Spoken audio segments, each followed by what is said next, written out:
अच्छा, सबसे पहले तो कॉन्ग्रेचुलेशंस कि आपने पूरा कोर्स शुरू से आखिर तक देखा। इस कोर्स में मैंने आपको ये दिखाया कि जब मेरे पास कोई कस्टम डिज़ाइन आता है तो मैं उसकी वर्डप्रेस थीम कैसे बनाता हूँ, और तकरीबन मैंने अपना आपको पूरा प्रोसेस दिखाया है। कुछ चीज़ें हैं जो मैं एक्स्ट्रा और भी करता हूँ, लेकिन इस कोर्स में जितना भी मैंने आपको बताया उतना मैं समझता हूँ कि आपकी बेस बनाने के लिए, और अब आगे जब आप खुद से सेल्फ लर्न करेंगे, सीखेंगे, तो उसके लिए बहुत है।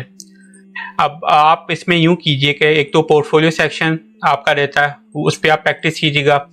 उसके बाद आप इस थीम में देखिए कि आप और क्या क्या चीज़ें इम्प्रूव कर सकते हैं, ऐड कर सकते हैं। जैसे कि हमारा कोड है, इसको आप किस तरह और बेहतर कर सकते हैं, किस तरह और कंसिस्टेंट कर सकते हैं, ऑप्टिमाइज कर सकते हैं। और आप यहाँ पे जैसे ऑल टैग है, हमने इसको ऐसे ही छोड़ दिया था, तो इसको आप किस तरह जो है वो यूज़ कर सकते हैं कि इसमें इमेज का ऑल टैग भी आ जाए। तो ये सारी चीज़ें आप रिसर्च करें। और अगर आपको HTML, CSS, जावास्क्रिप्ट, PHP पे अपनी ग्रिप और अच्छी करनी है तो मैं सबको यही रेकमेंड करता हूँ, ये वेबसाइट W3 स्कूल्स की। ठीक है, यहाँ पे आप HTML भी है, CSS के ट्यूटोरियल्स हैं, जावास्क्रिप्ट का है, PHP के ट्यूटोरियल्स हैं, बूटस्ट्रैप भी है जिसकी हमने टेम्पलेट HTML यूज़ की थी। और ये बहुत ही ईजी टू अंडरस्टैंड लैंग्वेज में, इस आपको किसी यूट्यूब के किसी कोर्स की ज़रूरत नहीं पड़ेगी ये चीज़ें सीखने के लिए। ठीक है, तो यहाँ से आप अपनी जो भी है फ्रंट एंड और बैक एंड वेब डेवलपमेंट की आपकी जो बेस है, इसको आप मज़ीद इस पर यहाँ से इम्प्रूव कर सकते हैं। अच्छा, थीम डेवलपमेंट की बात करें तो थीम डेवलपमेंट में और भी चीज़ें होती हैं। अब अगर आपको वर्डप्रेस की थीम डेवलपमेंट के बारे में मज़ीद पढ़ना है तो ये URL आप ऊपर देख सकते हैं। ठीक है, यहाँ से आप मज़ीद पढ़ सकते हैं कि और क्या क्या चीज़ें होती हैं। और वर्डप्रेस में अगर हमने थीम अपलोड करनी है तो उसका क्या प्रोसेस है, तो वो भी सारा इसमें इन्होंने बताया कि अगर आपको wordpress.org पे जो अपनी थीम अपलोड करनी है तो जाके दूसरे यूज़ कर सकें तो आपको क्या क्या उसमें चीज़ें इंक्लूड करनी पड़ेंगी। तो यहाँ से आप वो भी चीज़ें देख सकते हैं। हमने जो थीम बनाई थी वो बनाई थी क्लासिक थीम। एक ब्लॉक थीम भी होती है, उस पर भी हम आगे काम करेंगे, वो आप मेरे YouTube चैनल पे देख लीजिएगा। वहाँ पे मैं मज़ीद वर्डप्रेस की जो है वो वीडियोस पोस्ट करता रहूँगा। इसी थीम के हवाले से भी जो हमने बनाई है, इस पर भी मैं मज़ीद चीज़ें अगर कुछ करूँगा तो वहाँ पे मैं पोस्ट करूँगा। जैसे कि हम यहाँ पे थीम ऑप्शंस हमने अपनी थीम में नहीं दिए थे, तो हम थीम ऑप्शंस भी बना सकते हैं इसमें। जैसे कि नीचे ये लाइन आ रही है, ठीक है, इसको हम थीम ऑप्शंस के थ्रू चेंज भी कर सकते थे।